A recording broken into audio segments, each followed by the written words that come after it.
Hello दोस्तों, नमस्ते, प्रणाम। चली रउआ सबनी के बीच में एगो दुर्गा जी के गीत लेके आइल बानी। बहुत ही सुंदर बा, बहुत ही सुंदर बा, बहुत ही अच्छा बा। तो चलिए आपन प्यार दुलार आशीर्वाद जरूर बनाए लोगे और लाइक शेयर सब्सक्राइब कर मत भूलें लोगे और कमेंट बॉक्स में जरूर बताएं गाना रोल उनके कैसन लागल।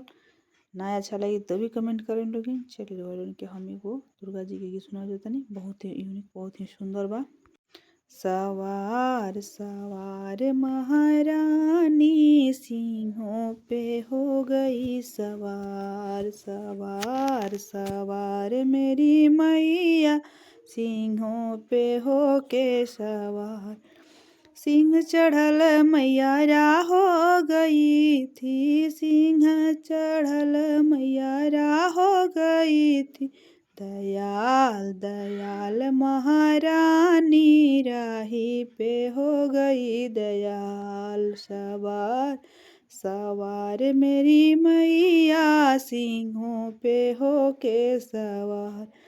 सिंह चढ़ल मैया बागो गई थी, सिंह चढ़ल मैया बागो गई थी। दयाल दयाल महारानी माली पे हो गई दयाल। दयाल महारानी माली पे हो